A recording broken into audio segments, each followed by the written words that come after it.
funds, the ESER 3 annual use of funds report. Delete item 3.02, public hearing on and possible approval of the memorandum of agreement between the Clark County School District and the Clark County Education Association regarding summer learning program 2023.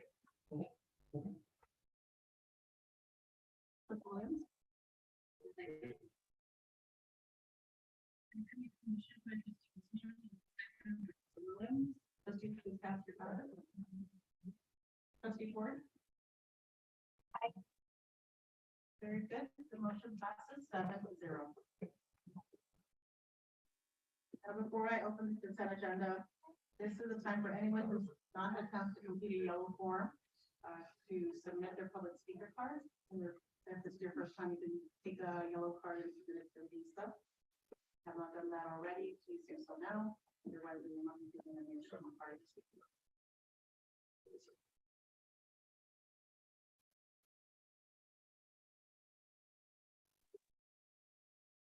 Let's start with signed up in advance. Got Mr. James Bayless, Kenneth Paul, and Charlie Paul. Hello. How are you guys doing today, James? So question, since you guys don't write these numbers up no more, did you guys just remove the harbors again? No, that one's still on? Cool. So I was just asking, I keep asking, I guess I'm gonna keep asking. I'm curious why you people keep throwing these people money when it's a referral service. You can get the same information from them as you call 211. You don't even need a referral to walk in the building. You just walk in there. But if your whole school system, including our superintendent, is ignoring a court order that's written by a judge and signed by a psychiatrist, by your own system, and a contract written by the superintendent that was prior to you, how can you keep throwing them money if you're ignoring the paperwork? Wouldn't that be considered money laundering? I think that is money laundering, isn't it? So I'm just curious.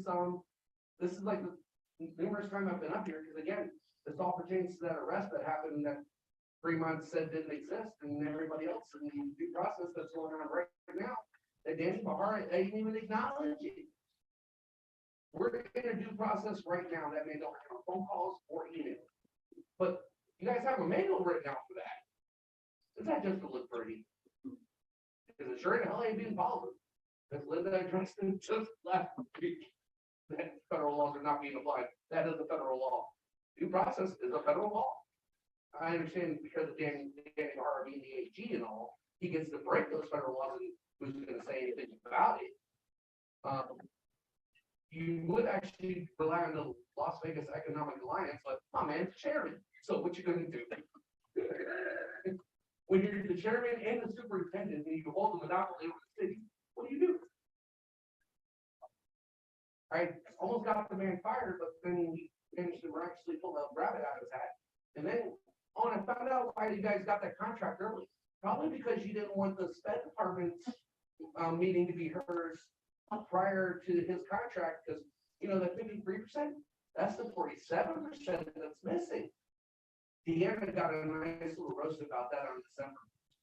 And she's so yeah, I'm just curious how we got a new contract and I got A when there's 47% of your sped students are left behind in grade. You guys addressed in the focus on last meeting, it was below par. So where did his name come from again? How the hell is he still sitting here? Just question. Have a good day, Lola. For the record, Kenneth Paul, Charlie Paul. Welcome. Kenneth Paul, former principal, consent agenda 2.15 CCSD regulation 2130. This reorg regulation is a status quo document. It contains a central perspective only. I am certain central leaders did not consult or seek the perspective of local leaders and communities. Principals and SOPs were not involved. Yet ironically, NRS-3AG is a governance model to balance central and local governance. Trustees, Nevada Superintendent Joan Ebert, State Board of Education, you are allowing the same few central leaders near status quo. Consider the following: CFO Jason Gatto and Chief Strategy Officer Kelly Cole Hall perpetuated a deception for years that dollars for identified central services are actually in the schools and controlled by local principals and SOTs. This deception and violation of the law, even by itself, should be enough for Nevada Superintendent Joan Ebert to issue a notice of non-compliance and appoint a compliance monitor or monitors. In the past and now, these few CCSD individuals did not seek clarification of the intent and purpose of the law from Senior Deputy Attorney General David Gardner, an original sponsor of the decentralization bill that became law. Key individuals that know the purpose, intent, and spirit of this law were not sought out or consulted. Instead, much like putting the fox in charge of the hen house, they have wasted countless hours and taxpayer money with in-house lawyers to pick apart every word and phrase in order to meet their status quo aims. It is not CCSD's role to, quote, interpret the law. These CCSD centrally created regulations do not reflect the will of the people or school leaders. In fact, as a result of the last 4 to 5 years, most local school leaders and SOTs do not know or understand NRSBAG, and that is the way these central leaders prefer status quo. Many SOTs have become glorified PTAs, not governance boards. It is no secret that school leaders are fearful of the bureaucracy of CCSD. Remember how many leaders came to Florida Superintendent Jara? How many are still here? Look at the mass exodus now of educators on all levels. Trustees and Superintendent Ebert, after recently visiting the key Clark County leaders and sitting down with some Nevada state senators, either let the reorg get implemented as intended, or the people in local communities will demand the breakup of the CCSD, but real this time, not reorg. CCSD has proven that it will not reform itself without major intervention. It is ironic that these regulations on the agenda this evening only represent a central spin of an intended law that would decentralize the district. Along with this public statement, I will submit to the trustees, Nevada State Superintendent, and the Nevada Board of Education points of disagreement with CCSD Regulation 2130 as you seek to centralize all of CCSD's central efforts to keep the status quo and keep decision-making and money in central control to the detriment. Thank you, Mr. Paul. Tony?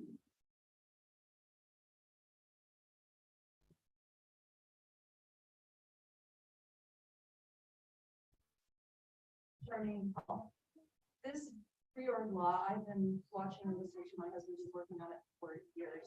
Superintendent Jara, it was put into law 2 years before you were hired in this district. And you, Board of Trustees, have allowed the tail to wag the dog ever since he has been here. In the private sector, Superintendent Jara would not have a job. You would, when you were fired, you would have stayed fired. I don't understand how a board of trustees who has one employee cannot get him corralled and cannot get him into compliance with a Nevada state law. And then as he continues to thumb his nose at the Nevada state law, and you as well, you reward him with an extended contract of 3 years. So we get to have the pleasure of him running the school district the way that he wants to run the school district for another 3.5 years. And he got a pretty healthy raise added on top of his overbloated what he's making right now. There are some of the trustees that ran in order to get elected by saying that, through my face, one of them, that when they got elected, the first thing that they would do was work on getting rid of Jara. Charlene, forgive me, what is this in reference to? This is in reference to the reorg law. Let's stay on that topic. That's the topic that because he is not, and that was the conversation that I had, that with this trustee, that he's not sticking with this reorg law, he's not following the reorg law. First thing I do when I get elected is to try to get him out of here so that we can work under the law. And it's not happening. You guys have one employee, one. Get him in compliance with the reorg law. Stop allowing him to tell you what he wants to do and what he doesn't want to do and what he agrees with and what he doesn't agree with, because his opinions don't matter when it comes to the law. Get your one employee corralled, get him compliant with the law, or step aside and let somebody else who will do the job. Thank you. All right, we've got Ed Gonzalez. Then Cinco Martinez, and then, Mandy Q.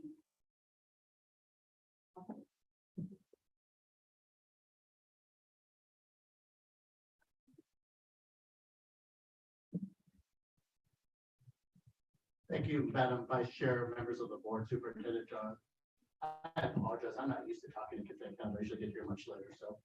For the record, my name is Ed Gonzalez, I'm a community member at the Hickey Elementary School organizational team for yet another year. The reason I'm speaking is that you heard at the last meeting, I did support this policy that you're doing, I think it's 2130. I think it's a flawed policy, but I think, like I said before, it's good enough to be workable. The concern I have coming up here today is that I mentioned the fact that I'm going to work with the district. I think we need to work together, not just for compliance, to make sure that the intent and the spirit of the reorganization, to make sure that principals have the autonomy to expand, improve student leadership is there.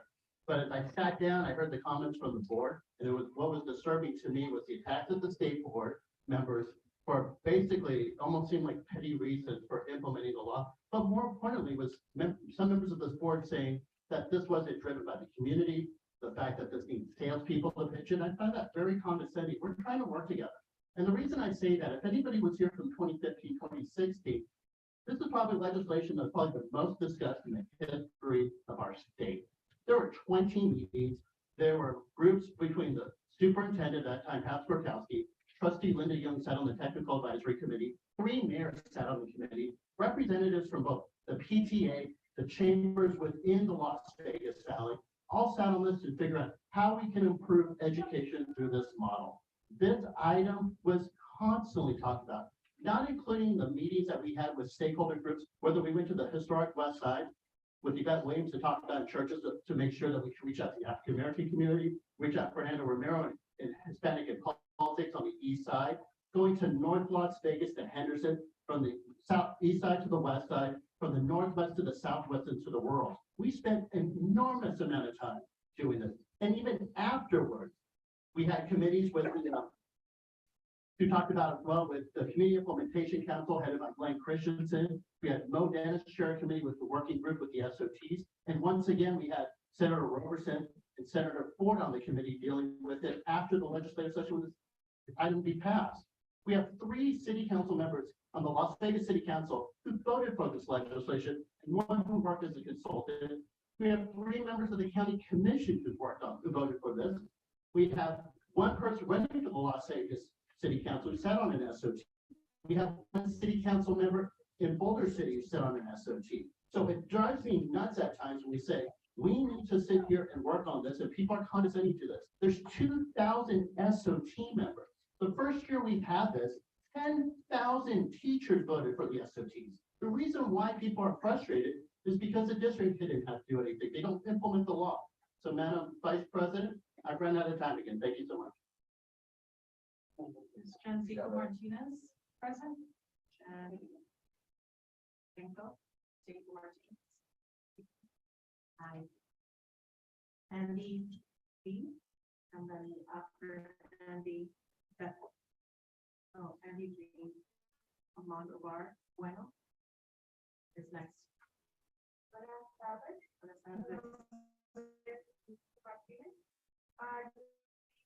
Uno de ellos graduado en el escolar 2022 y 2 hijos estudiando ahora en el distrito escolar. Hoy estoy aquí para apoyar el programa de POR. Por el lo personal me ha ayudado bastante, me ha apoyado en clases de nutrición, personal, entre otras cosas más. Ellos han sido un soporte enorme para mí, ya que mi primera hija ha logrado graduarse. Martínez, denme un momento, por favor. Tenemos me da un momento, por favor, porque su mensaje es muy importante y queremos que tenemos a alguien que venga a traducir por usted. Okay. So, denos un momento. ¿Puede empezar de nuevo? Vamos a dar más tiempo. Por favor, empiece desde el principio. Ok, muy buenas tardes. Good afternoon. Mi nombre es Alisa Martínez. My name is Alisa Martínez. Yo tengo tres hijos. Uno de ellos trabajó en Tomás de Hierro. I have three sons. One of them graduated this year. Dos hijos estudiando aún en el instituto escolar. And two of them still studying at the school. Hoy estoy aquí para apoyar el programa de COERCION. Today I'm here to support the program for programs. Or en lo personal me ha ayudado con clases de inglés. Personally, COERCION has helped me with English classes, clases de nutrición, nutrition classes, clases de superación personal, entre otras más. And between other with personal preparation. Ellos han sido un soporte enorme para mí. Para mi primera hija, ya que ahí ya ha logrado graduarse. They have been a support for my first daughter, since she has been able to graduate con honores y ha sido adelante con su sueño de superar en importante alta. With honors, and she has been able to continue her dream to become somebody important in life. Actualmente, Yeah, we're also on the protocol. Actually, right now, COERCION continues to supporting me with my son para que siga enfocado en sus estudios y logre sus metas. So he can focus on his studies and he can meet his goal. Mi familia ha sido parte de COERCION por más de 4 años. My family has been part of COERCION for more than 4 years. Y creo que si más personas supieran de este programa, sería de gran ayuda. If I believe if more families knew about this program, it will be helpful. Para que más estudiantes pudieran graduarse. So more students can graduate. Agradezco al personal docente y administrativo. I thank the teaching staff and administration, sorry. De darnos la oportunidad de hacernos presentes. To give us the opportunity to be present. Nos permita actuar y lograr ser parte y más por ello. And to let for be part of more. Mil gracias. Thank you so much. Vamos a necesitar más traducción. No se vayan a lejos. Thank you, Andy. G. Ahmad Obar. Bueno.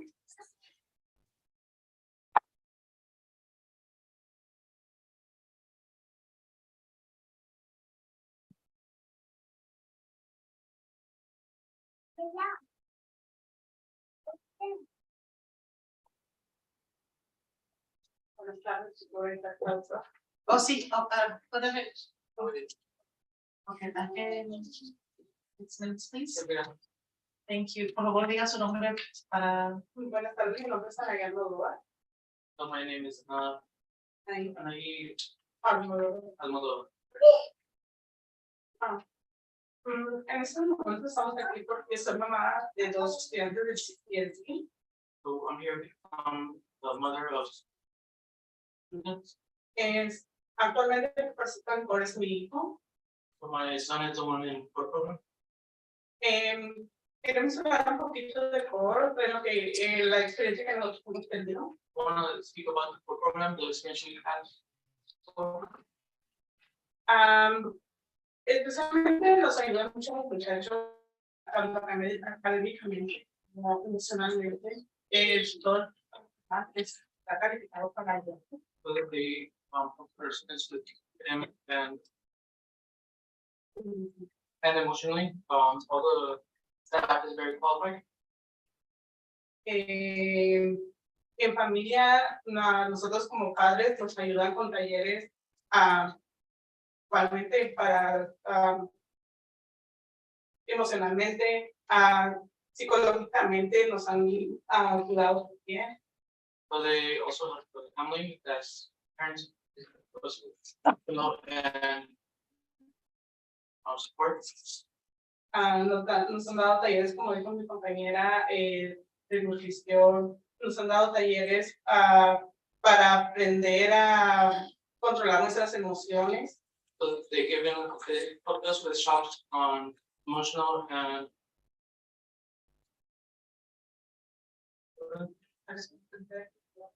to help control our emotions. Actualmente nos están brindando ayuda con clases de inglés. So, it's still learning English. Actualmente nos están ayudando con clases de inglés.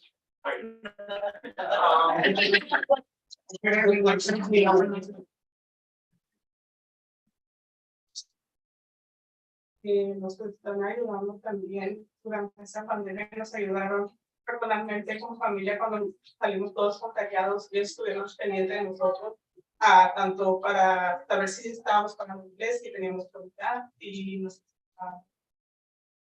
They were very supportive during the COVID pandemic. When we were exposed to COVID, they reached out to us to make sure we were okay if we're able to pay the bills or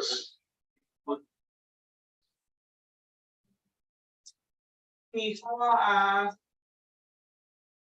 recibido talleres de línea de arte, con lo cual me pone feliz porque es algo que a él le gusta. So my son has a lot of art classes. It's something that he enjoys. Ellos están también al pendiente de que nuestros hijos estén académicamente bien en la escuela. Se reúnen una vez por semana con ellos.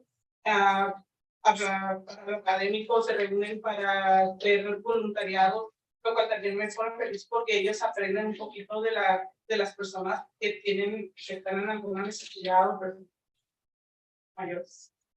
So they try to reach out to make sure our students are doing okay.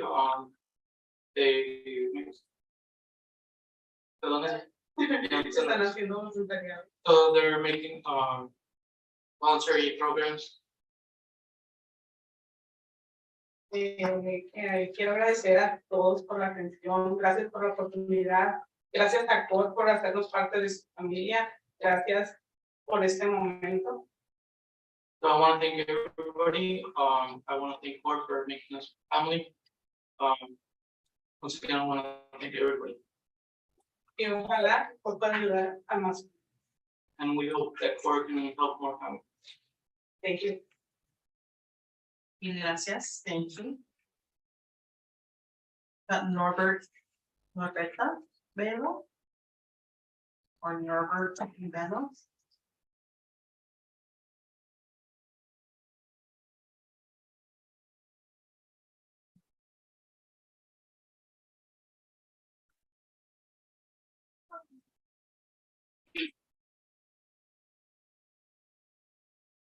Bienvenida. Muy buenas tardes. Good afternoon. Mi nombre es Norberta Bello. Como pueden ver, yo trabajo para CCSD. Soy Transportation Aid. As you can see, I'm a Transportation Aid. I work for CCSD. Estoy aquí porque CORE es una oportunidad muy grande para todos los estudiantes. I'm here because CORE is a big opportunity for the students.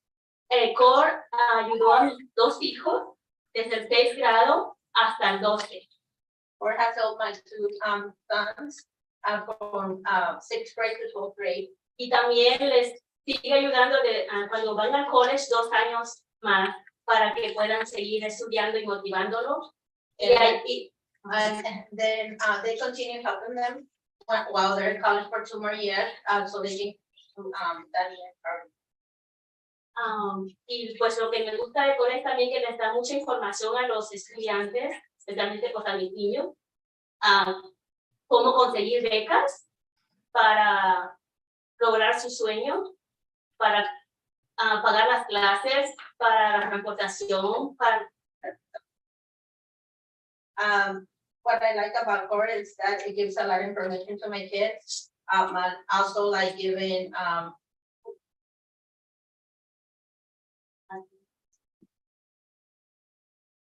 las letras como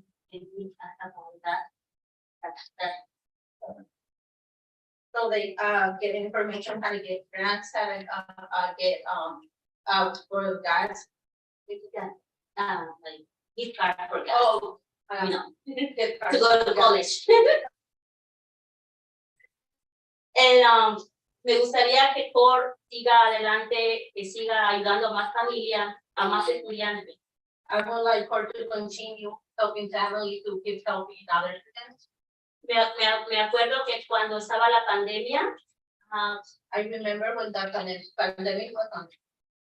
COR nos ayudó a los padres y a los estudiantes a seguir motivados online. COR helped us to continue being motivated, parents, just like parents and students, continue online. Nos daban información para que los niños no se depriman cuando estaba la pandemia muy fuerte. They gave us information for the students that should not get stressed or while the pandemic was going on. Y también nos ayuda a que sigamos, si queremos los padres seguir estudiando, a seguir preparándonos para el futuro. También nos dan mucha información a dónde ir y con quién hablar para seguir adelante. Also, they give us information to the parents if we want to continue studying and where to go and to continue forward. A mí me gustaría que COR también vaya a diferentes escuelas porque hay mucha necesidad. Hay I would like COR to continue going to a lot of schools, so because there is a lot in for it. Y también COR ayuda a las familias necesitadas con alimento. Cada mes nos mandan información por mensaje o por email para COR helps with food for needy families. If they send us emails or by regular mail, we get Bueno, muchas gracias por todo, por su atención. Y ahorita, en este momento, yo estoy muy feliz porque mi hijo, como la motivación que COR le dio, él está yendo al college y está trabajando. O con la ayuda de ellos, yo pienso que mi hijo se hubiera salido o no hubiera seguido, porque sí tuvimos una crisis muy dura. Thank you for your attention. Thank you for the time. I'm happy right now because my son is going to college and he's working. If it wasn't for the COR program, he probably would have gone out of school right now. Muchas gracias por todo. Buenas noches. Thank you for everything. Good night. Mil gracias, señora Bello. Gracias por su servicio. It appears there maybe have been some cards that were submitted after item 2.01 started. If you submit your card after 2.01 started and you'd like to speak, unfortunately, we're going to have to wait until item 4.01, end of the meeting, to share, you get a chance to share your remarks this time. So I have a motion to accept, to adopt the consent agenda. Wait, I don't say that. I heard my card. I'll do that. I have someone signed up. Yeah, we have actually several people I think have signed up. Well, Sounds like there may be some concerns from the audience. Allow me one moment to confirm with. Oh, forgive me. No, that's one moment.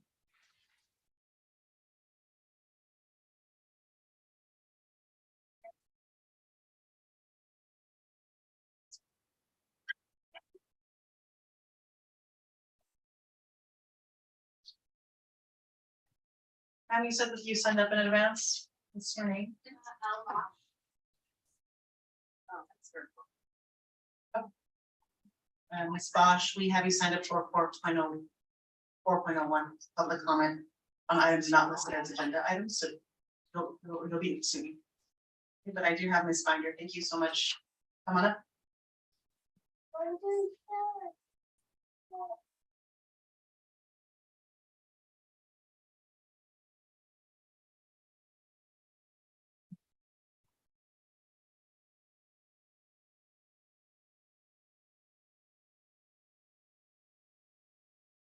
Good evening, Madam President, and the board, Superintendent Jarrett.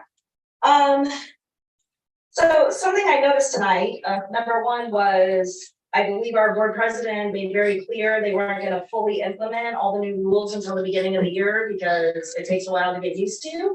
But here we are implementing the new rules. We also were told that we couldn't make special accommodations for anyone, let alone our student voices, but now we're making 6-minute accommodations for translation. I am not opposed to that, but if we're going to give a preference to someone, we have to give it to everyone.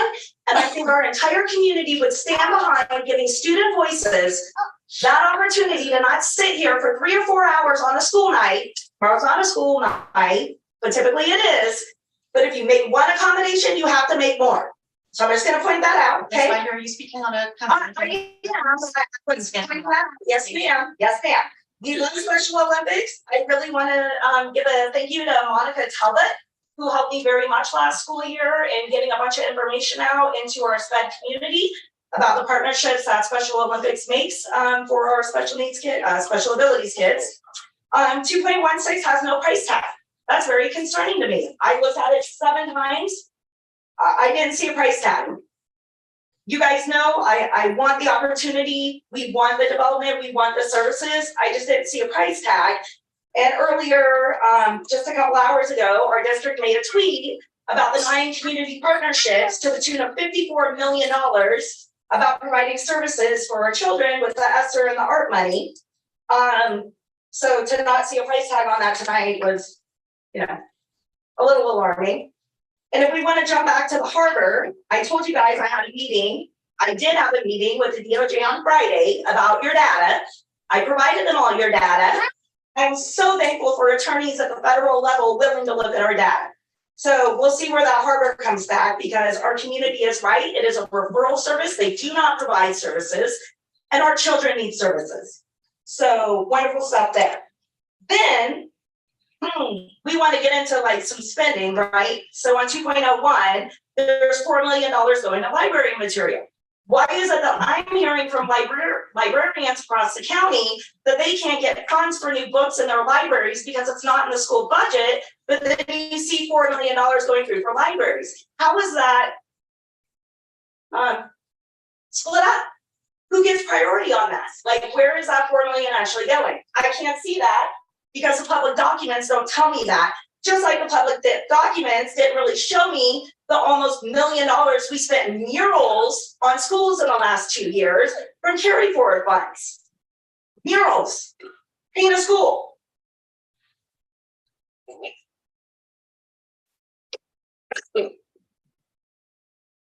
Trustees, do I have a motion to adopt the consent agenda?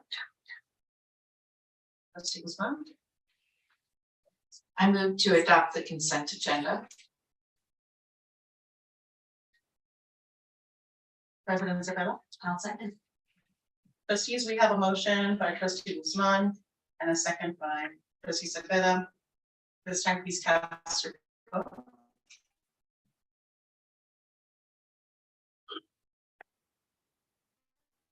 Okay, motion passed 7-0. This time, Trustee Brooks, please read the warrants.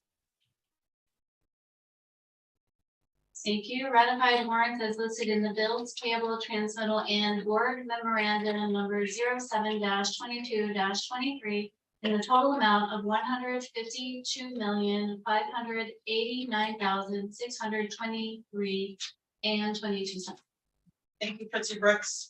This time, we're going to move on to item 3.01. 3.1. Looks like, forgive me, item 3.01 is the American Rescue Plan Elementary and Secondary School Emergency Relief Funds. That's ARP ESSER 3, an annual use of funds report. It's not an action item. However, there are people who signed up for these for this item. And before, yes, we want to make sure we on announcement you have our if you'd like to speak on this item, please submit your card at this time. Dr. Jara. Thank you, Madam President, Vice President, members of the board. I just wanted to, as Ms. Our Chief Strategy Officer, Ms. Paul shares with you, I just wanted to give him a because I know there's been a lot of conversation publicly that you know we haven't updated the community. We did our original plan. This is our first, I think, work with the board president to give an update to where we are. As you will see, I know that Ms. Powell will share with you that we are ahead of schedule. I want to remind the board that we have until 2024 for the spend.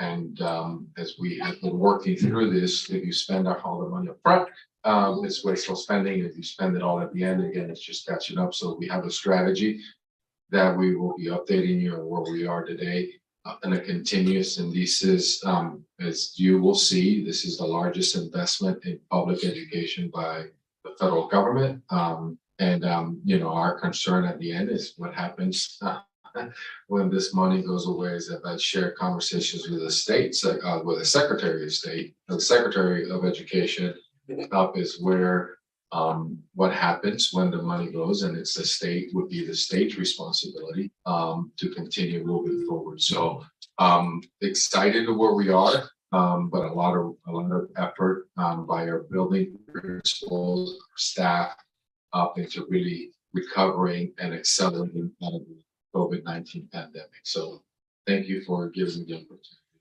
to introduce the topic. Thank you, Dr. Durham. Alpha, our Vice President, members of the board, Dr. Jara. For the record, Kelly Cowell-Paul, Chief Strategy Officer.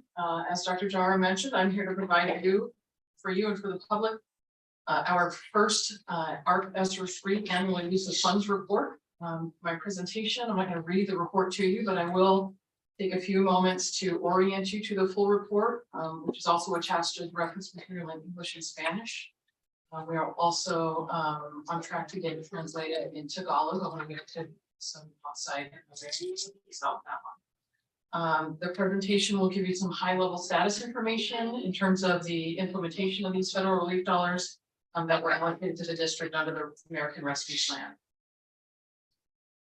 As you know, you've seen this slide before. What we refer to as ESSER is the Elementary and Secondary School Emergency Relief Fund, which was originally created by federal legislation in March of 2020.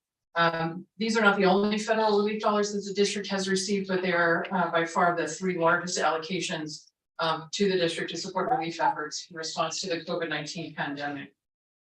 Tonight's presentation, of course, focuses on ESSER 3 funds from the American Rescue Plan Act, the ARP Act, which are planned for use to support ongoing response to the pandemic, but also heavily focus on recovery from lost instructional time, supports, or achievement through the pandemic.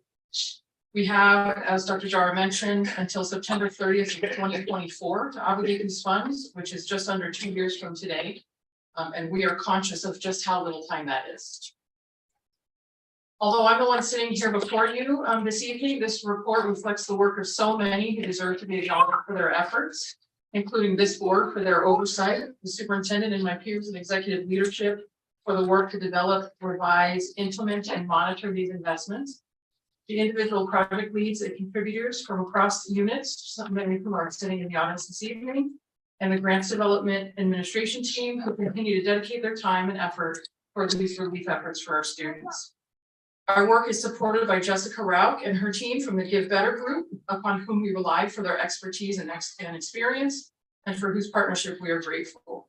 We also owe gratitude to the team at the Nevada Department of Education for their collaboration and ultimate approval of our spending plans, and for their continued collaboration as we adjust and revise plans throughout this engagement. Of course, we would not be here at all if it weren't for the federal allocation of dollars to the district and to districts across the country to address the learning loss and social emotional needs of students disproportionately impacted by COVID-19, which was supported by our full Southern Nevada federal delegation, including Senators Catherine Cortez Masto and Jackie Rosen, and Representatives Dina Titus, Susie Lee, and Stephen Horsford. Finally, I would like to acknowledge again the work of our community partners, the 60 contributing community organizations, and the over 13,000 contributing community members who engaged in the Focus on the Future for Kids campaign in the summer of 2021 to inform the development of our ESSER 3 spending plan.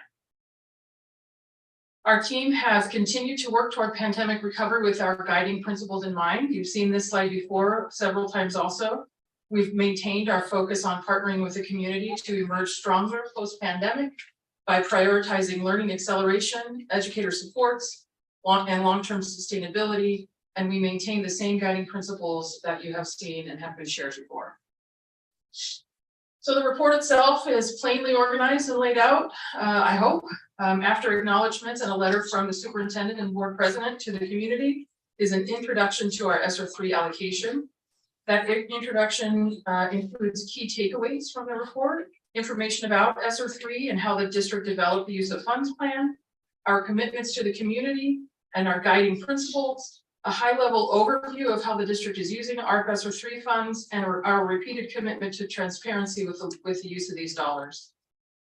The majority of the document is the accountability section. It begins with an overview of spend status for the grant in total and for each project.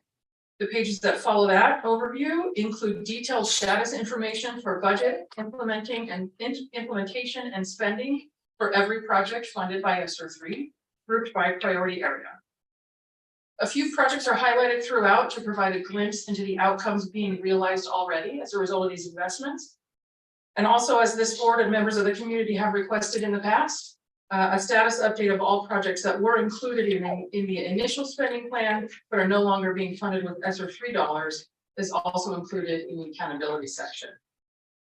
Finally, the report concludes with a vision into our road to recovery, which we know may take several years, and our continued commitment to stewarding our ESSER 3 funds with transparency and fidelity. The first key takeaway from the use of funds report is that ESSER 3 investments are already impacting schools, students, and families. With the goal of accelerating learning, you'll see in the report that many of our projects listed under the student success priority area are well underway.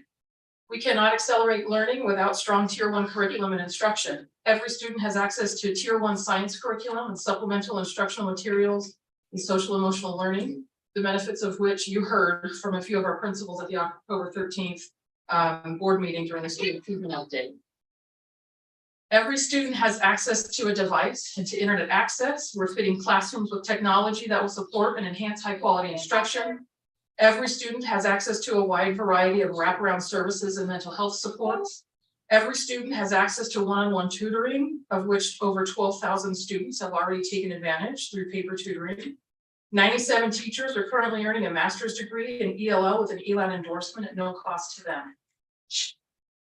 We're also continuing to limit the impact of COVID-19 on schools and students through the COVID Central operation and with operational supplies, which would include PPE, personal protective equipment. So far, though, we've been able to fund these efforts with ESSER 2 and other grants. And as some of the demands in this area continue to lessen, we hope you may see some of these project budgets utilized later in the budget period or allocated to other relief priorities altogether in future amendments. The report also illustrates the second takeaway that the Clark County School District is heavily investing in educators to further pandemic recovery. As a result of nearly $70 million invested to recruit and retain top teachers to Clark County, the number of classroom vacancies has drastically reduced. And as you know, we've hired over 1,700 teachers since May. Teachers have access to research-based professional learning and literacy and in science instruction, and as already mentioned, access to ELL endorsement opportunities, and also access to a number of professional learning and pipeline to leadership opportunities. The report illustrates plainly how the district is fulfilling its promise of transparency and accountability in the investment of these federal relief dollars. You already know that over 13,000 stakeholders informed the work, and we are continuing transparency around the implementation of these investments. This very presentation and the ARP ESSER 3 use of funds report is produced as a result of this work and the robust accountability system that we have put in place for ESSER 3 funded projects. That transparency will expand to a broader community view of progress related to the strategic plan work. The data transparency and accountability project spend has been delayed, but the work has continued internally. In fact, we released an RFP and we're anticipating purchasing some services to provide us some support with this project. But as we were not satisfied with the recipient's proposals, we decided to retool the project and undertake most of the work in-house. I know the J team is excited about that work. I am. We're also accountable to specific requirements of ARP ESSER dollars. We certainly engaged in a meaningful consultation with stakeholders in the development of the plan in summer 2021. We are far exceeding the 20% required set aside to address disrupted learning. We have a safe return to in-person instruction plan, which has been updated every 6 months and presented to this board as required. And we have a waiver in place for the maintenance of equity requirement in accordance with the American Rescue Plan Act.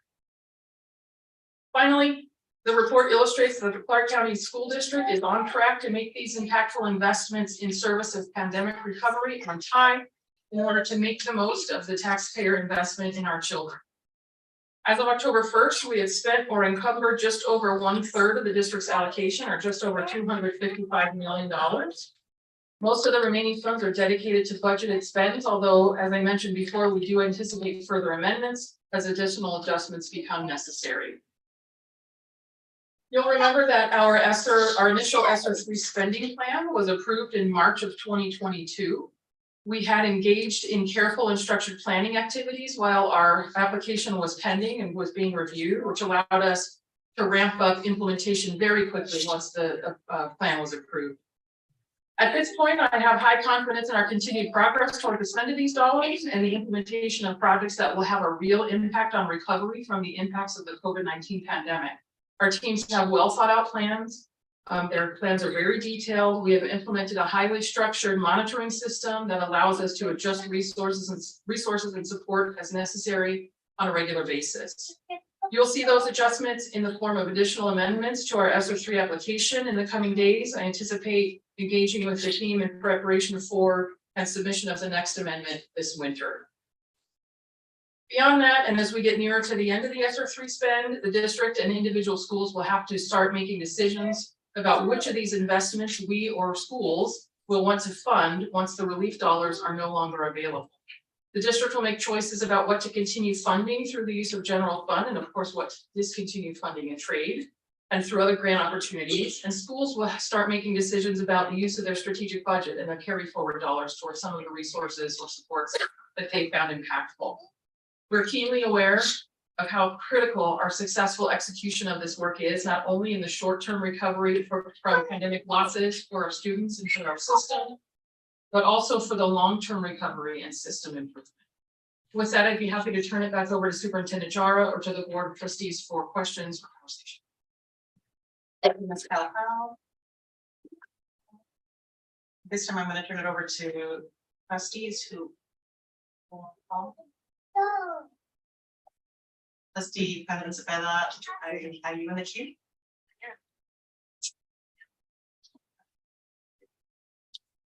Thank you so much for this report.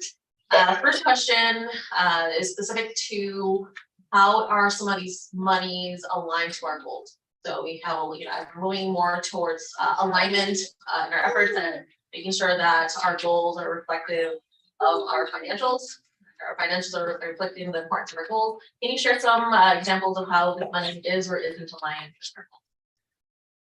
Absolutely. Vice President Garcia Morales, President Cepeda, Superintendent Jara, members of the board. That's really confusing. I'll mix up today, but I'll get there. When we developed the initial ESSER 3 spending plan, we utilized the input of the community that I mentioned a few times today that you're well aware of. We utilized national pandemic impact data that was available to us at that time. If you remember, we didn't have state results yet. We built our initial ESSER 3 plan. And then we, as a leadership team, utilized the goals in our strategic plan to organize and prioritize the ESSER 3 work. So all of this work is in alignment with our goals, every bit of it. Every bit of it contributes to student achievement targets. Every bit of it contributes to our student success goals related to mental health and student safety. So every bit of the spend will contribute to pandemic recovery and to furthering the district's strategic goals. Thank you. I appreciate that. It's so important for us to be aligning all our efforts. That's when we make the most impact. My following question, I suspect folks might want to know a little bit more about the adjusting piece. How quickly would that come to the board? Can you explain a little bit more about the process? Sure. Madam Vice President, members of the board, Superintendent Jara, President Cepeda. Generally, we would go through a a data analysis and a prioritization activity with leadership. Taking a look at the projects that are in place now, kind of the status where we need to, like I said about the COVID central funds that we may need to reallocate, things like that. There are other projects where maybe we weren't able to hire enough people, we need to reallocate some of those dollars.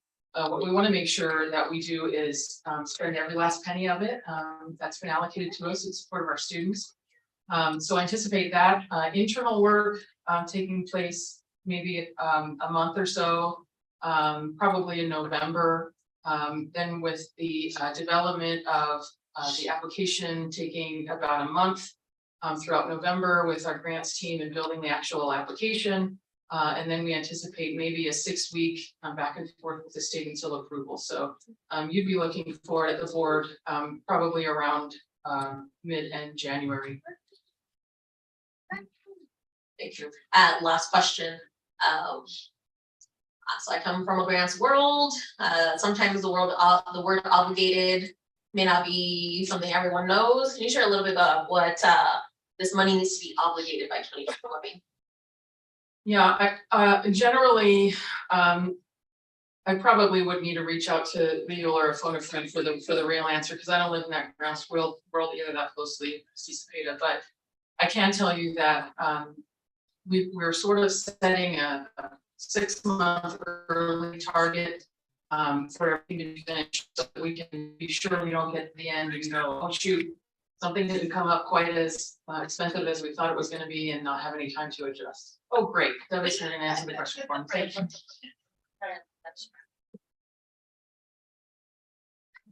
Good evening, members of the board, Superintendent Jara, President Sabita.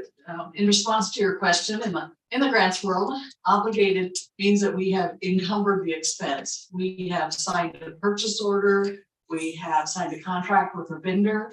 Those are encumbered or obligated expenses. It doesn't become expensed, obviously, until the work is completed. And we have 120 days after the close of the grant, after that September 24th date, to actually pay for the work. So sometimes there is that delay, but as long as it is contracted or obligated by September 24th, it is an allowable expense for the grant. Thank you so much. I appreciate your work. Thank you so much, Kelly, and Paul. And again, thank you very much for your work. And we'll myself with you. Thank you, President Savannah. Trustees, at this time, are there any members who have questions? Trustee Guzman. Thank you.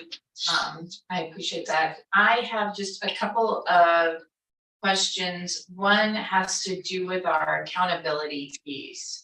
How are we holding ourselves accountable that our programs are working versus so that we can modify and adjust when we send our modifications into the State Board of Ed? How are we telling them that this is why we have to? Madam Vice President, members of the board, Dr. Jara, Trustee Guzman, Kelly Cowell, Paul for the record, I myself. I don't believe we have to tell them why we're making adjustments. However, we have built, I mentioned we built a robust accountability system for this work. Project leads have developed detailed project plans, which include quarterly implementation and outcome measures, interim outcome measures that we report on quarterly, review in cabinet every single project. We focus strongly on projects that are not meeting their quarterly targets. That allows us to either retool the project or apply additional support or help think through some challenges, or sometimes just retool the project plan a little bit. It will also over time though tell us as we look at spending quarterly in terms of what we anticipate spending and what we're seeing being spent, where we need to make some adjustments so that we are not surprised by underspent funds in any area. So there's a few different ways we look at it. The spending, making sure we're on top of the spending for each and every project, making sure we're on top of the actual work of the project itself and that that's being completed as planned. And then also the outcomes we anticipate seeing for each project every quarter, making sure that those outcomes are happening. And if not, that would trigger us to have a conversation about how we want to do things differently.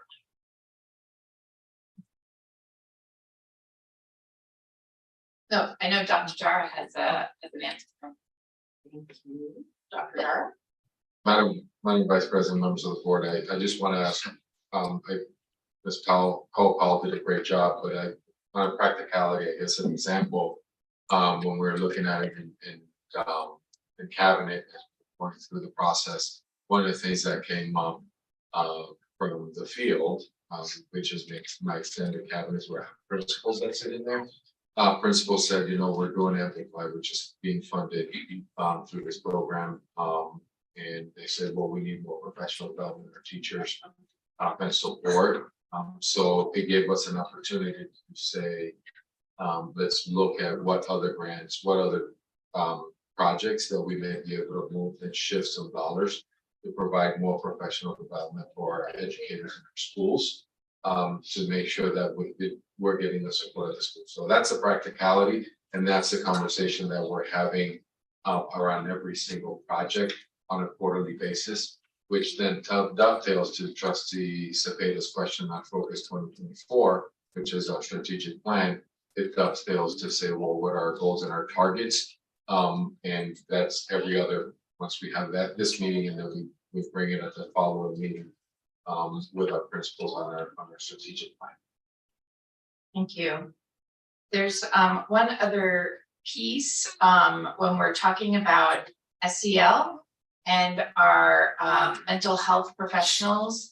How are we in hiring those mental health professionals for our kids? Madam Vice President, members of the board, Dr. Jara, Trustee Guzman, I'm going to come in front again and ask for Dr. Barton's support. Thank you.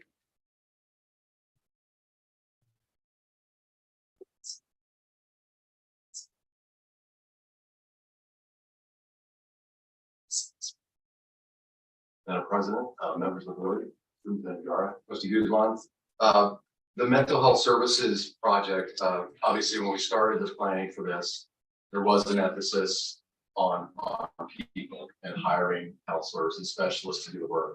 And as we found, there is a shortage everywhere. And so with this plan, we relied on many extensive outside partners to help do the work. And they're tiered.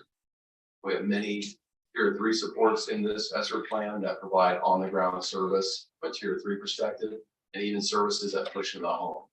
Those Tier 3 students that need that extra support.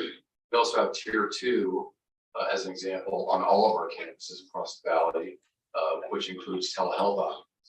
So one of our critical partners there is Hazel Health. So, and then Tier 1 obviously is everyone, where we have that universal screener, where we try to identify 3 times a year how students are doing from a mental health perspective, and that's where we have Panorama as our screener.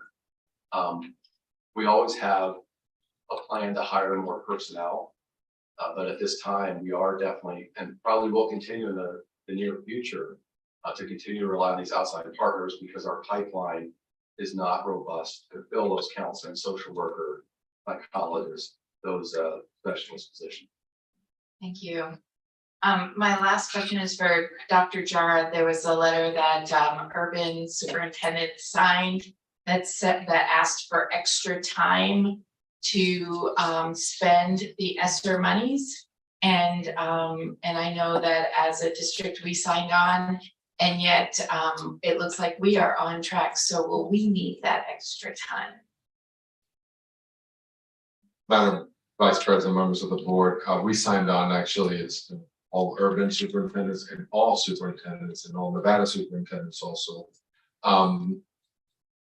Do we need the extra time? I mean, we're facing some challenges with supply and demand as well. So it's always good to err on the side of caution, but it's too early to tell. But extra time, to me, what I would tell you has been, I know we talked about this. Yeah. How do we not come off the cliff, knowing our state investment in K-12 education? It helps us to kind of slowly come off the cliff if we have the extra time. Yeah, I appreciate it. Thank you, trustee Guzman. Trustee Cavazos. Thank you, Madam Vice President, but trustee Williams is ahead of me, so. Trustee Guzman managed to ask the question about the mental health and staffing, so I'll just piggyback on that with the second half of that. When we're looking at the 3%, I believe it says for SEL and mental health services, 22%, just in that little kind of area with what we were talking about with aligning, to the goals that we had set, and it sounds like we've done a very good job of that. Speaking of the local community, when we had all those meetings, we had the presentations and everything, how does it align with what the community had asked for? Are we pretty close on that? And I'm asking that mostly because a lot of the public, they see the reference material, sometimes don't have a chance to read through all of them. So are we pretty closely aligned with what the community, our folks, expressed to us? Madam Vice President, members of the board, Dr. Jara, trustee Cavazos, the community, if you'll remember, we had a community advisory council who did a ton of work synthesizing the input of all those community groups and gave us a list of priorities. The list was extensive. We were expecting a few. The list was very detailed, very thorough. Things like equity was at the top of their list, transparency was number 2, things like that. We took those priorities that the community advisory committee gave us to build that first ESER 3 spending plan. And then we put out the survey where we got 13,000 responses confirming that our plan was in alignment with what the community expected. Our plan has not changed significantly from that initial spending plan. And even the things, as you see in the report, that are no longer in the ESER 3 plan, because they came through community input, that is why we are continuing to fund those priorities just through other means. So that is why we continue to report on those things for that added just kind of layer of transparency for the community. Thank you, Kelly. I appreciate that. That was the only question that I had. Thank you, trustee Cavazos. I have a couple of questions. The ARP ESER requirements state that 20% of the required funding should address disrupted learning using evidence-based academic, social, and emotional learning strategies for vulnerable populations of students. Do we know how much, it's from the presentation and from the conversations that have been held, it sounds like we are above the 20%. I'm wondering if there is additional information about how much has been spent beyond the required 20%. Madam Vice President, members of the board, Dr. Jara, I don't know if Deb has the exact calculation. I think the calculation is different than exactly lining up with our student success projects, so I'll ask her to jump in.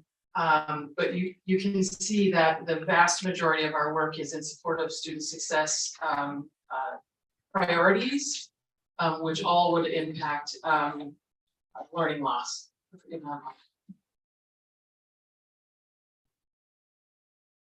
Members of the board, Superintendent Jara, Trustee Morales, Deb Hagman, Director of the Grants Department, for the record. While I do not have exact figures for you tonight, I can tell you that certainly a large portion,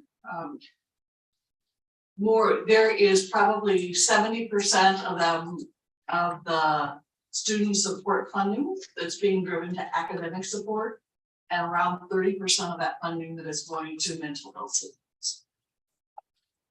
Very good, thank you. My next question is with respect to the tier 1 instructional materials. This slide in here where we slide page 7. We've allocated resources to purchase tier 1 instructional materials for ELA, English Language Arts.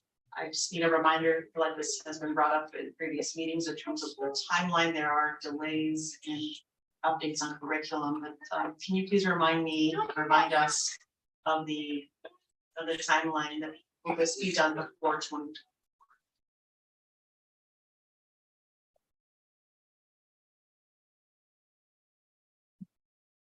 Madam Vice President, members of the board, Superintendent Jara, Dustin Mansell for the record. we are very hopeful that we will have this done in time. So at this time, the State Department is conducting their review and selection of Tier 1 curriculum. We have several members of our Literacy and Language Development Department from the Curriculum and Instruction Division who are on that committee, helping the state with their review and selection. The current timeframe is that would be done by March 2023 during this academic year. At that time, our Literacy and Language Development Department will elicit the support of educators and administrators to conduct our own district-wide review and selection process of the adopted Tier 1 curriculum approved by the state. The items that are then selected for kindergarten through grade 12 will then be selected as our Tier 1 curriculum for Clark County School District. Our goal is that we submit the purchase of those materials this spring to receive this summer to provide professional learning during the summer and throughout the 23-24 school year for our educators for an implementation starting August 2023. Excellent. Thank you for that reminder. We discussed this last board meeting and provided a very thorough overview of that process. Definitely look forward to spending those resources, especially on materials that will help our students with the academic achievement and our educators ensure that they have the supports that they need. Doesn't look like we have additional questions at this time. Thank you very much for your, forgive me, we do have public comment. I'm excited to move on to the next thing, but we'll hold that excitement just a little bit more. Thank you for hanging tight there. We've got two members who have signed up in advance, Vicky Friedel and Anna Binder.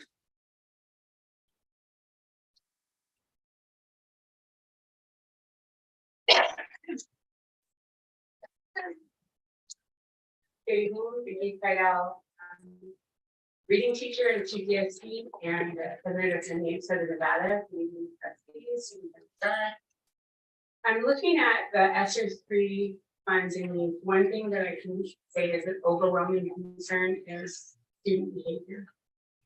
And I understand that student behavior has become more challenging because of COVID, because of things our students have gone through and the trauma that they've gone through. We need to make sure that we give every allowable dollar to support our students' mental health. I have never seen things happening like what we're seeing right now. You know, my particular school has a very good team approach. It works. We're helping a lot of our students. It's very, very difficult. And educators don't have the skills to handle some of these problems. We can use every trick in our classroom management toolbox, and it's not enough to help these students. So I'm begging you to use some of that money to support our student mental health, social, emotional well-being. Because if we can't hire the counselors and the social workers to support the educators cannot do this on their own. We need help, and it's not just my school, happening all over the district. And this is something that has to be addressed before we have another El Dorado. I'm just being honest, because this is very serious. And also I want to remind you that without educators, none of these funds matter.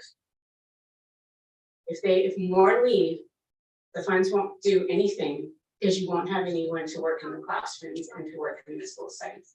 So please keep that in mind when you're completing your plans for us. Thank you. Thank you, Ms. Friedel. Anna Binder. Thank you. I'm Anna Binder for the record, Madam President, members of the board, Superintendent Darrell. 3 minutes, right? So, back at the end of the May, I requested pretty much every ESSER audit or audit, call it whatever you want. I got one back, which was only for ESSER 1 funds. We hadn't even spent half the funds. Part of the language in ESSER 3 was that we were supposed to kind of technically get a dashboard within 30 days of the grant application award for ESSER 3 funds to be made available to the public within 30 days of the acceptance of that email. Until today, we have seen no such data. So when I look at $1 billion coming into our education system, and we have had no dashboard, the state has a dashboard, the county has a dashboard, cities have a dashboard. Where's our dashboard? This isn't even a dashboard, this is a presentation. So then, you guys know over the years, I've been keeping track of every dollar that we've been spending for iPads and Chromebooks and all this wonderful upgraded technology, right? But at last meeting, I acknowledged we're 7th in the nation for computer science, but how is it that every single student in our district has a device? We have blown so much money in programs for reading and for math and for this and for that, and we still have like over 60% of our students who are not proficient. My gosh, 3 minutes, a minute and 36. So then I saw the update, $52.5 million to 9 community partners. I hope to God there's more than 9 partners, because we have stood here for years and heard of our partners, I'll say it again, that are here with no profit to help us.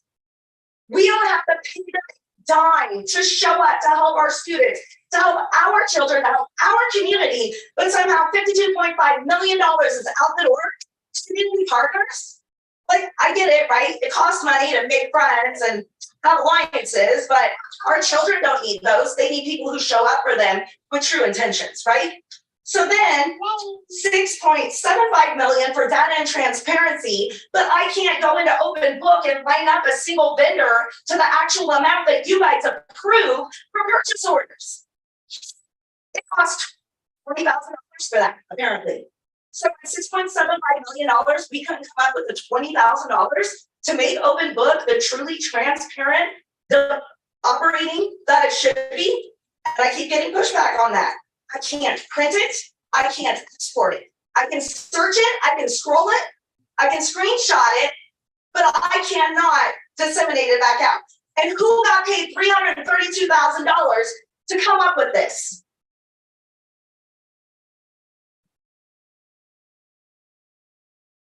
Looks like that concludes public comments. Trustees? Looks like we are ready to move on to item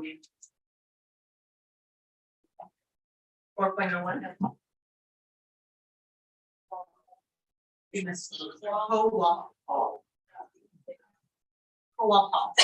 Thank you, much. Appreciate it. We're moving on to item 4.01. Public comment on items.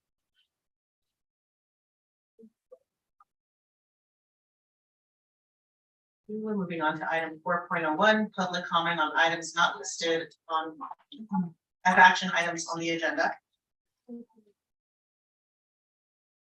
Thank you for that reminder, Trustee Brooks. And thank you for your support, Trustee Guzman. Item 3.02 was pulled from the agenda, so we will not be taking comment on that. Moving on to item 4.01.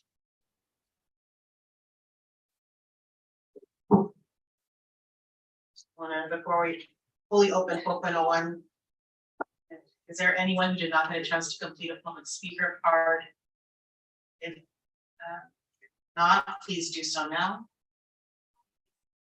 Once we begin this, we open up this item, we will no longer accept yellow cards. All right. We're going to start with James Bayless, Ali Bosch, Kristen Thomas. Come on down, Mr. Bayless.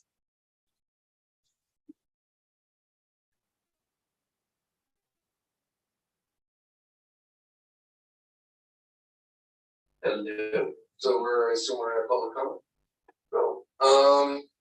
With this situation, I had a nice little slideshow set up for you guys with my slide showing kind of everything what I've been speaking upon since I've been here, even to Deanna, the fact that she's not doing what she's supposed to do. Yeah, we had the city council roasting her. That's why my agenda is about following the law. So, Ms. Linda, as you most eloquently put out last week about the situation of following the law, Did you know the 47% that's missing out of his little evaluation? That was the sped kids. Isn't that considered fraud? Are they supposed to be included? Wait, is that federal law? I think somebody might be willingly doing that. So I'm just curious, like, when my kids sat up here in October and this man got canned, and I don't understand why certain people changed their votes. I'll probably never understood that until I meet him in federal court. Then I'll finally get that answer.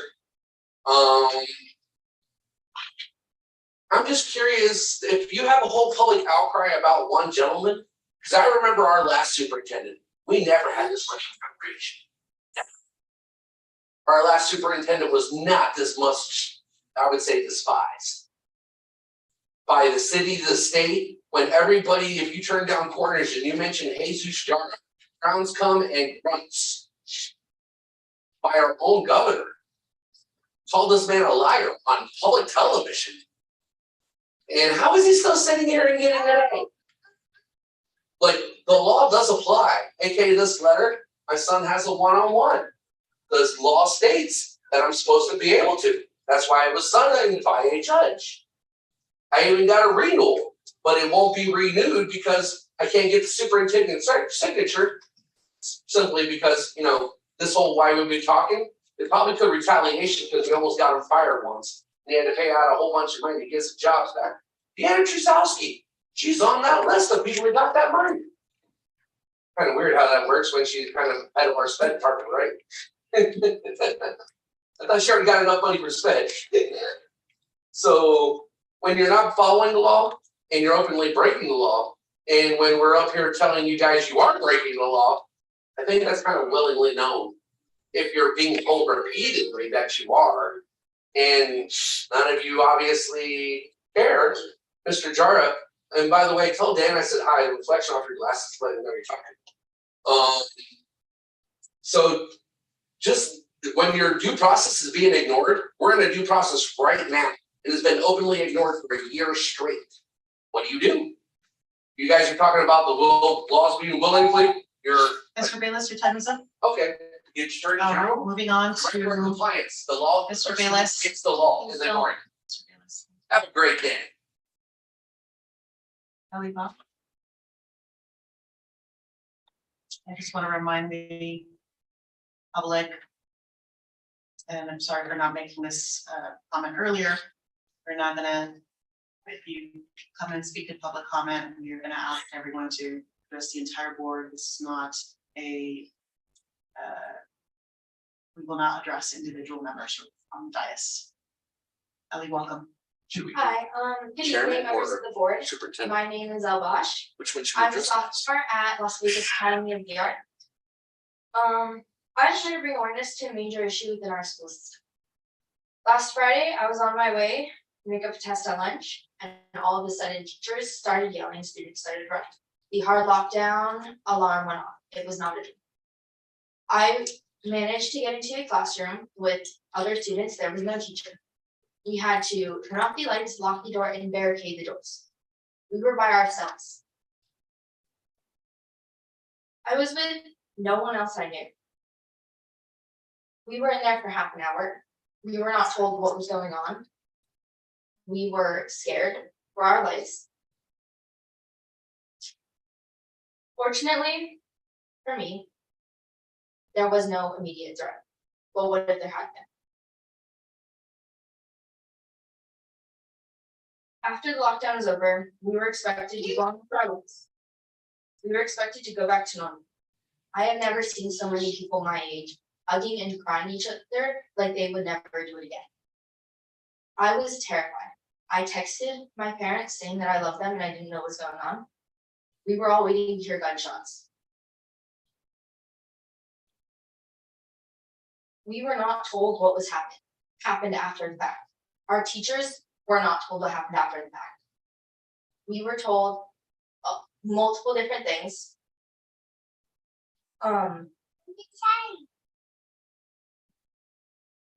This is a very traumatizing situation to both teachers and students. Students are wondering if we're going to see people die in front of us, or wondering if we're going to die. We're wondering if we're ever going to see our loved ones. Teachers are wondering if they have to give up their lives for their students, or if they're going to watch their students die in front of them. I think this is a major issue within the way that we address these problems, and I and a couple other peers of mine proposed the ALICE method. New Berlin does this, Wisconsin. This will allow us to alert, lockdown, inform, counter, and then evacuate if needed. The goal of this training is to make everyone aware of the threat inside of the building or on campus, while also preparing for a lockdown and letting staff and students be aware of what is happening. Taking course actions to get rid of the threat and then evacuating if needed or if it is safe to do so. Where the lock the door and hide strategies may not be appropriate or beneficial to the situation. After these situations are over, students should then have a 10 to 15 minute assembly to allow students to de-stress and be told what they just experienced and acknowledge that it will take a toll. The assembly should readdress the school counselors and social workers if students would like to speak to someone for help. I truly hope this can be the first step to safety protocol, and I hope our voices will be heard. Thank you and have a good evening. Great job. Thank you, Kristen Thomas. Kristen.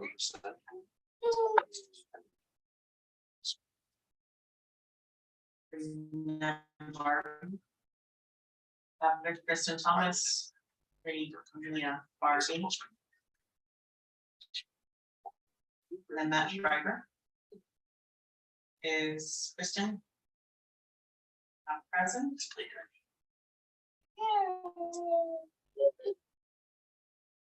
Is Rainey Barbie present? Am I saying your name correctly? It's Trania Barbie, and can you properly tell me how to address the committee since nobody kind of did it right? That's okay. You're welcome. Thank you for being here. Please state your name for the record. And just dive right in. Hi, members of the board, all that stuff. My name is Trania Barbie. I am the president and founder of a nonprofit organization called Check Rock. We raise awareness and prevention to suicide, bullying, and mental health. I'm not sure if I should have spoke up when the other committee was up there on 3.1, but as you can see, mental health is something that is a major issue within our school districts, and a major contributing factor to some of those mental health problems are that these kids are being bullied.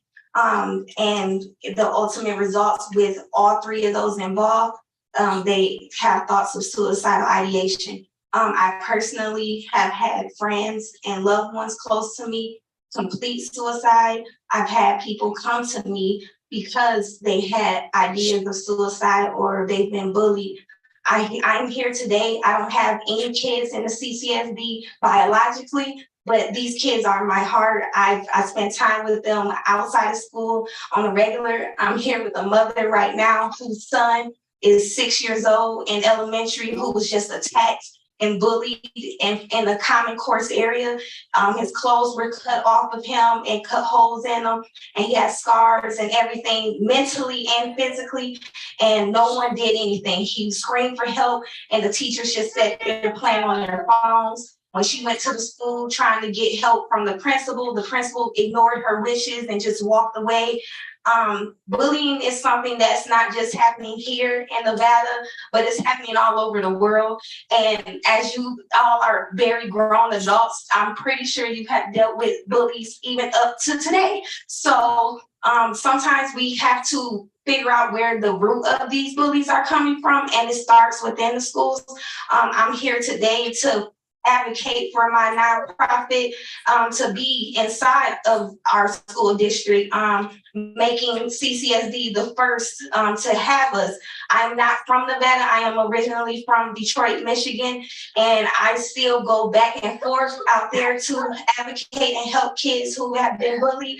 I actually just helped a kid in Oklahoma with autism last year who was bullied, and his story went viral. I reached out to his family and got him justice. NBA players from all over reached out to him, gave him encouraging words. I saved that kid's life, and I know that I can save many more kids' lives, and I just need the support of a committee like yourself and the funding, so that way I can get into these schools, provide a safe place for them, and know that somebody is fighting for them when they think no one else is. Thank you. God bless. Thank you for joining us in. Matt Schreiber. Not present. Gonna move on. Bill Hannon. Dr. Bill.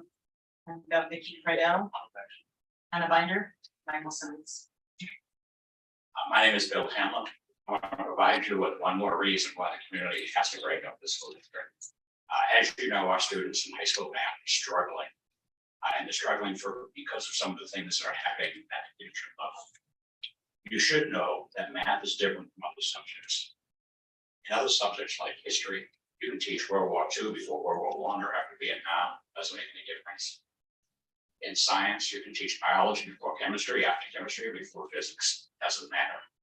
In math, sequencing matters. Mastery matters. Fluency matters. And with what we have set up for the students in terms of taking their time, taking tests, taking retake tests, what's happening is we develop cracks in the primary grades that turn into holes in intermediate grades. And those holes turn into ditches by middle school. And by the time they get to high school, they're canyons that kids have trouble getting across. If we don't demand that we have our kids meet standards in a timely manner, they cannot pass. You know, if kids can't multiply and subtract, they can't divide. If they can't factor polynomials, they can't solve quadratics, so they can't graph. We have to have some system in place for subjects like math that really require that sequencing matters, mastery matters, and fluency matters. Otherwise, all you have done is set our secondary students at math up to fail. And the fact is that's been accomplished. We see what's occurring. And they're already facing other problems. Nevada has had a teacher shortage since 1985. If you're under 45 and you've been going to the Clark County School District, you were probably taught by an underqualified teacher. And it's got worse. These teachers, unfortunately, don't know how to help these kids. They don't know how to connect what they're teaching at the secondary level to the elementary level. So we don't have the qualified staff to help them. And the system we put in that may work for other subject areas clearly does not work in math. And you've seen that. I would appreciate it that we start paying attention to some of those things that we do up here so that we congratulate ourselves. Giving kids extra time, I get it. But at the same time, what I also get is when you get to the secondary level and you're taking a class in Algebra 2, there's an expectation you cover certain material. If you don't cover that material and the kid moves on, you have developed more holes in his curriculum, which puts his future in terms of being able to be successful in science, technology, or engineering at risk. Not at risk. You set them up to fail. Thank you. Nice job, sir. Vicki Friedel, Anna Binder, Michael Simmons.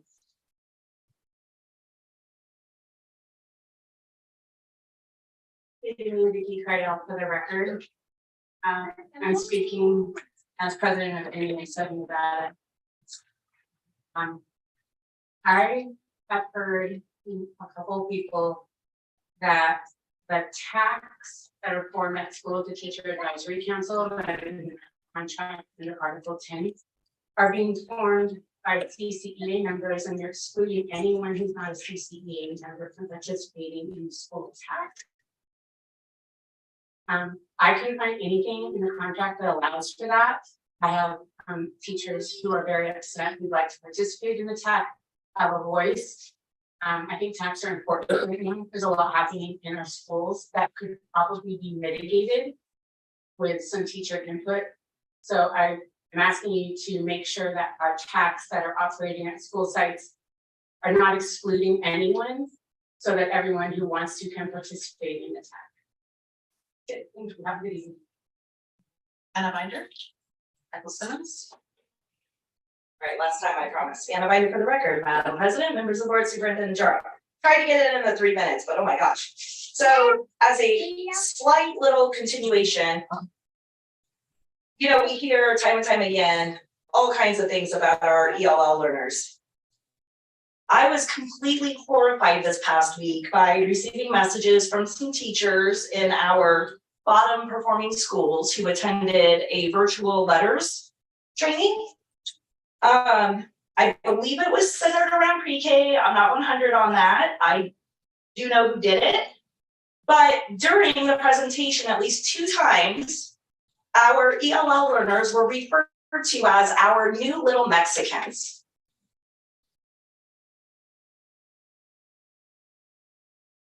How not cool? Like, right? I mean, I couldn't imagine. I have a son who's Hispanic. If I pushed him into early education and ever found out that one of our educators or any staff was referring to him as our new little Mexican, what would you do as a mother? Right? I notice some aren't looking at me right now while I say that would identify with that, but it was so hurtful. And I'm so glad that my son hasn't heard that. But what does that say about the investments of the millions of dollars of the priority to the ELL children that we're hiring outside people to come in and teach our staff this? Right? When you hear it once, you hear it twice. You hear it, what, 3, 4, 5 times? That's your memory. That's your core memory. It's not okay. Right? Could you imagine, like, your daughter being called the new white bean?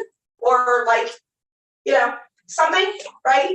New little Mexicans, little, like, it's not acceptable. And it was a white woman who said it. So where is the investment in the equity and the priority of our ELF? Because I swear I am sick and tired of having to stand here to stand up for them. Because it seems like the other people in the community that stand up aren't listened to.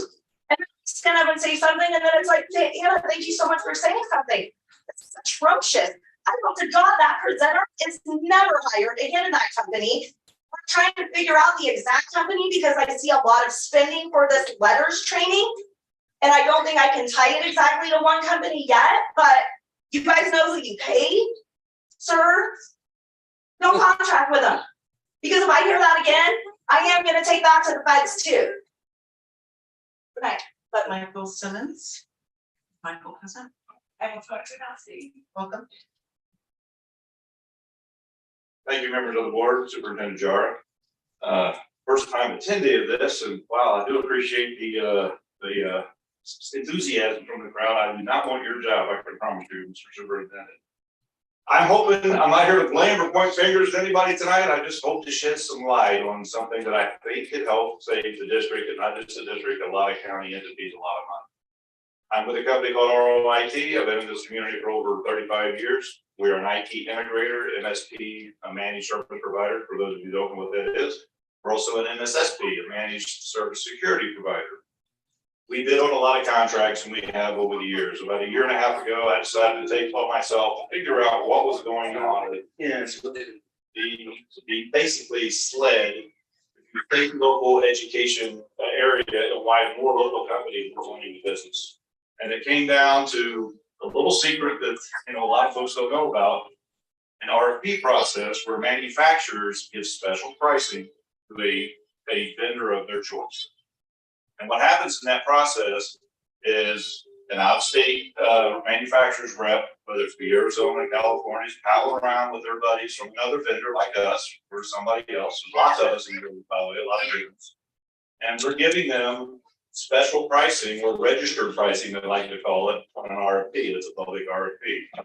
That vendor gets 10 to 20 points more of a discount than I would, or someone else who didn't register that fee. What does that mean to you? That means that when I come in and bid on it, I've lost already. It's really just a formality at that point.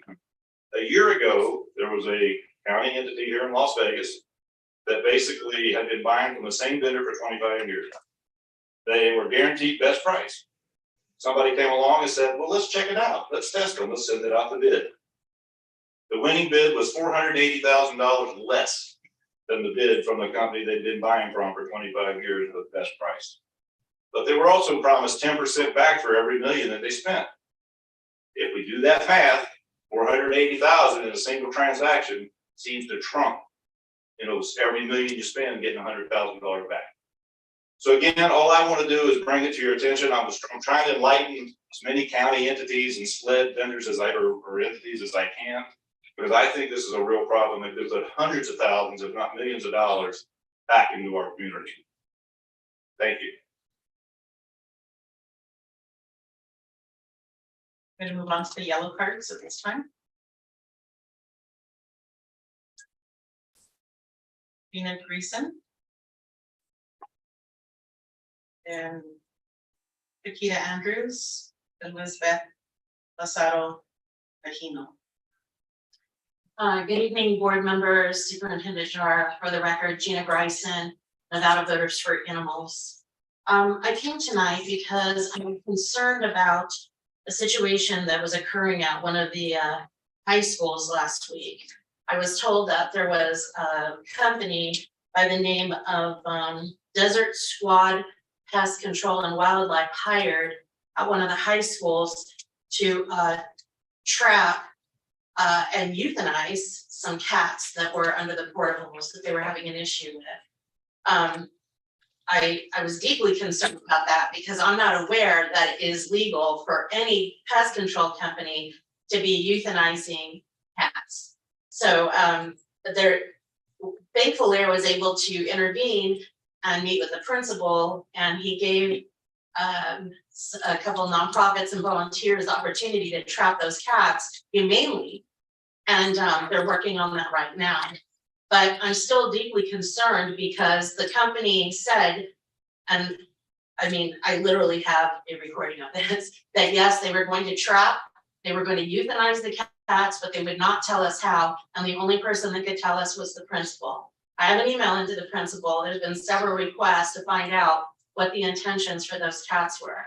Because this raises a bigger issue for me as far as pest control companies on another level. But I also hope that facilities or whoever's in charge, I mean, there's hundreds of schools. I know this can't be the only school, but there's issues with maybe some feral or community cats. It is not humane to trap and kill them. I understand sometimes if there's a nuisance or there's a severe safety issue, where that maybe that would need to happen, but that they would need to be trapped and then taken to the Animal Foundation or to a veterinarian for euthanasia. We're still trying to get clarification on whether any of these agencies have the ability or authority to euthanize cats. But I'm hoping that we can, work something out with the school district to have a more humane policy on these, because I know that there's other areas in the school district where there are colonies of cats that are cared for and loved. And this is how we handle this now. We don't trap and kill anymore. We have hundreds of thousands of cats that live in our communities. And the other concern that I have is that this company was paid $6,000 when volunteers did it for free. I also have a question about whether there is a humane education program. I authored the felony animal cruelty law in 2011 and 2012. The first case down here was 2 teenagers at a high school that drowned 2 kittens in a cup. I know just in August, I believe there was. May I be recognized for a few more moments? I'm sorry, your time is up. You're welcome to submit written public comment. Would be delighted to include that in the record. Thank you, Ms. Gibson. Nikita Andrews. And Elizabeth Lozado Aquino, then Miguel Sanchez. Hi, I'm Shakira Andrews, and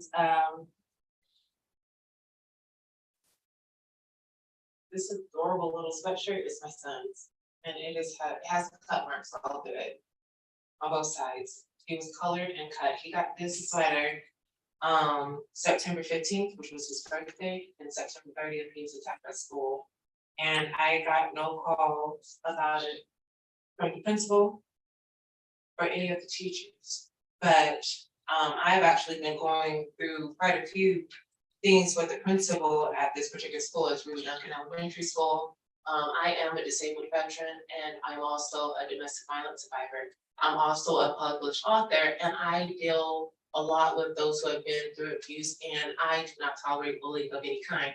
When my oldest daughter was bullying my younger ones, I embarrassed her publicly when things that I was doing behind closed doors wasn't working.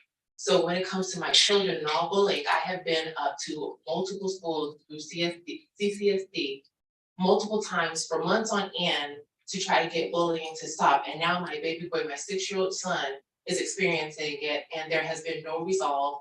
Nobody's acting like they know what's happening, but if I know if I were to send him to school like that, CPS would have called on me because I am the one who is taking care of him at home. And if he would have said what had happened at school to him, to one of his teachers, somebody would have had to report that. But nobody is providing me any kind of explanation as to why my son came home with these cuts on him and he had tear stains on his face. There are a lot of kids that are still recovering from, like she said, mental health things. A lot of it is the root issue is there's abuse going on at home. There might be something going on at school. There is no particular look for abuse, but when it's happening and it's presented, there's nothing that's being resolved. And I even requested a change of schools and I was denied. And I don't understand what would need to happen for it to be considered bullying and actually be transferred where he's safe. He's 6 years old and every morning he does not want to go to school. He gets up, he cries, he comes and wraps his arms around my neck and asks if he has to go to school. And some days I don't, I give him a break. I'm just like, no, I've actually switched him out, but I have 2 older kids that are still in the school, in the school district. And it's exhausting to keep on going up to the schools for bullying and nothing is being handled, like nothing. I really, at this point I want jobs because my son was assaulted. And if he had done that to another child, I know I would have gotten a call about it. So I need something done. And I would like to start getting the schools to help because I know there are a lot of underlying issues. But if I can get my kids from bullying other people, I need other people to get their kids from bullying mine. And I need the teachers or the staff, somebody to help.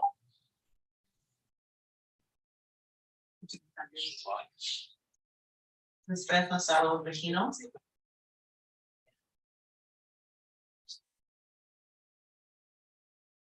Hi, good afternoon, Clark County Board of Districts. I am here to talk about my experience with CORE. Please say your name. My name is Lisbeth Lazaro Regino. I am here to speak about CORE and my impact, how they impacted me. So I came from 2 immigrant parents who never went to college. College was never on their future. So for me to going to college was very important to them.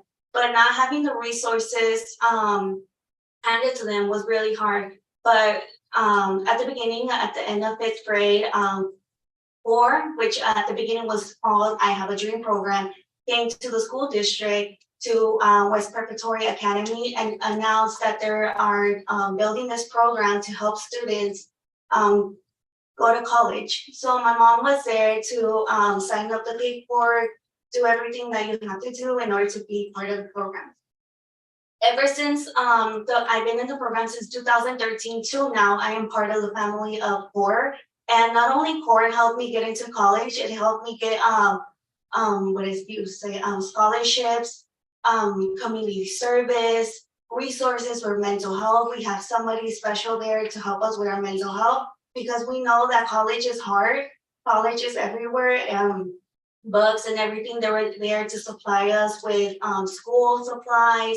They were there to help us get into schools because I know many parents out there, many students don't know how to sign up for a scholarship. They don't know how to sign up for a school. You know, there's a lot of parents out there who are waiting for that opportunity. And CORE was there to impact me to go to college. I am a 1st-generation college student. I'm a UNLV student. I was just transferred from CSN and graduated with my associate's degree. Now I'm pursuing my bachelor's degree in comprehensive medical imaging and radiology. And not only CORE was there to help me, they also helped my parents. My parents are part of the CORE system of parents where they get help with supplies, food, clothing, hygiene products, anything like that. And now I have a sister who is there, who is now going to be the 2nd generation of CORE. They had their first, in 2019, they had their first graduate class. 100% of the students graduated from CORE. And not only CORE provided that support, but I know CORE is going to provide support for other people out there will need the support to go to college, to get the support for community service. Community service is very important. And now, especially in college applications, they ask for community service, but not a lot of people know about this community service. And I just know that CORE helped me graduate high school, helped me graduate 2-year college program, and now I'm going to graduate UNLV in 2 years. Thank you, Elizabeth. Keep going. Very proud of you. Miguel Sanchez, Sergio Jacobo.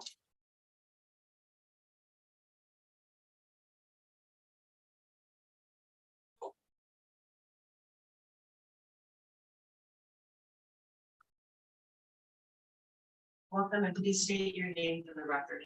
My name is Miguel Sanchez. I wanted to talk a little bit about COERCION. So I started COERCION this summer, and I do have a sister that was with COERCION in freshman year of high school. She recently graduated this year and is still receiving help from CORE. CORE helped her sign up and receive scholarships to be able to pursue her education and be able to achieve her future goals. They provided us with much support during the COVID. So I'm a little bit nervous. Yeah, but during COVID, they helped us, they reached out to us, and they provided us with the resources and all that we needed during this time. And since I've been part of they Miguel, give me one moment, please. Go ahead. Since I've been in court, they've been there and made sure to provide me with that educational and emotional support that I need. CORE accepted me with open hands, and it has made me a better person overall. I've always been a shy and very secluded person. They've helped me get out of my comfort zone and become more outgoing. I hope CORE can spread around more around Vegas, and hopefully maybe at one point to different states. They've been a huge support to me and my family, and will continue to be for my sister over there, to the point when she graduates, everything. Thank you for your time. Very good. Gracias, Miguel. Sergio here.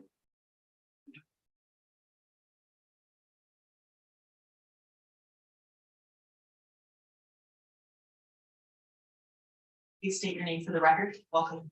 My name is Sergio Jacobo Jr. I am a current CCSD student and part of CORE. I'd like to talk about my experiences and what CORE has to offer to other students.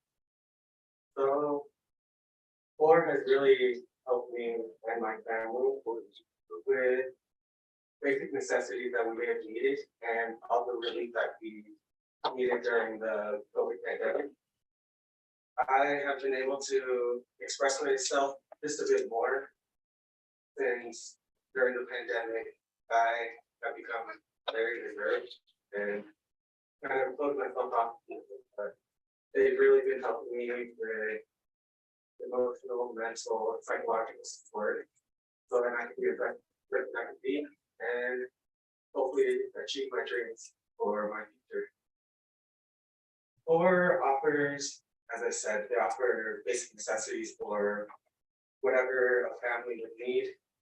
They offer so many opportunities for students to be able to sign up for scholarships, being able to be a part of the community, help everyone. And if they could just spread around the state, even just the city, it'd be a great help to so many students. Because I know there's a lot of people out there that they really need this and they just have nowhere to go to. They have no information. They just have no clue what to do. So CORE could help them get on track, help them achieve their goals, get their life going, and hopefully help the next generation.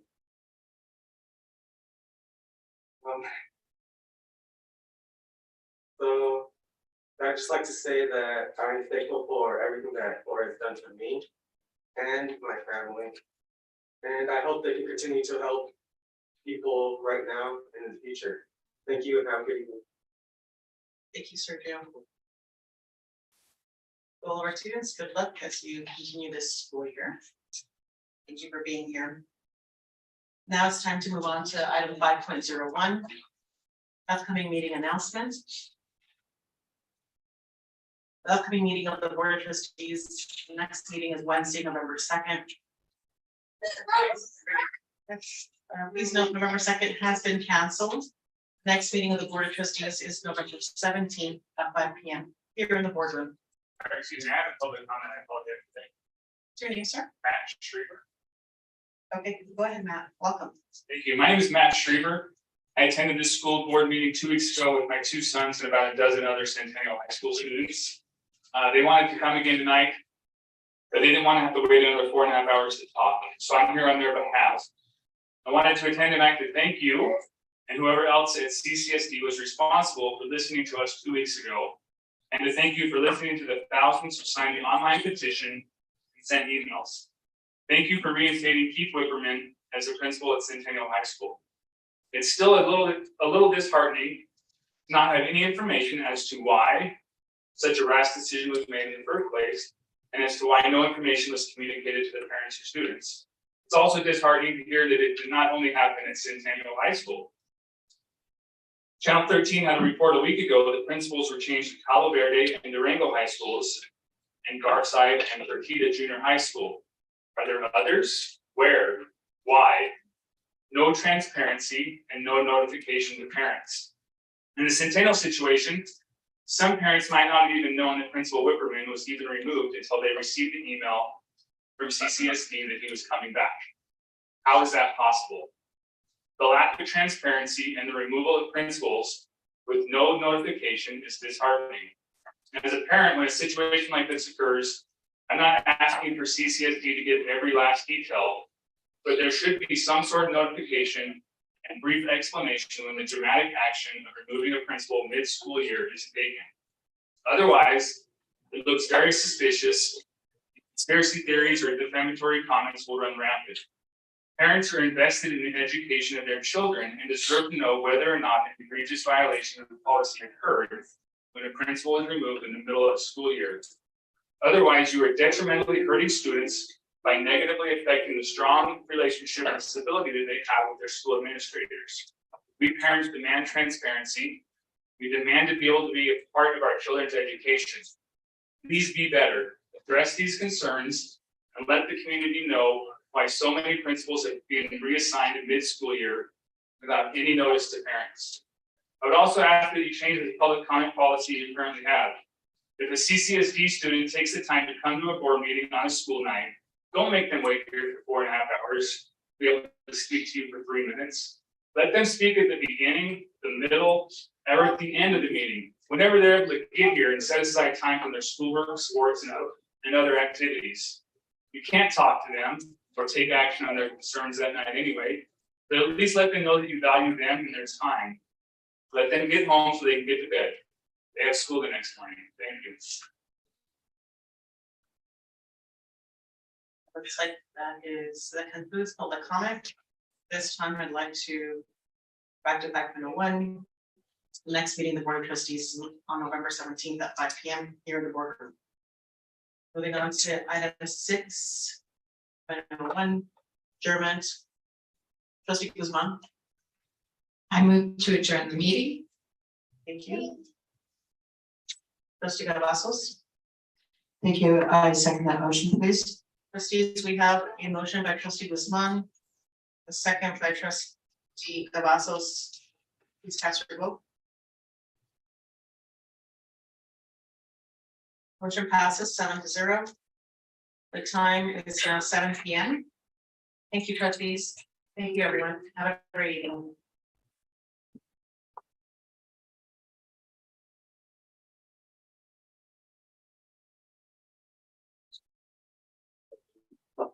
You have a nice day. Drive safe, Bert.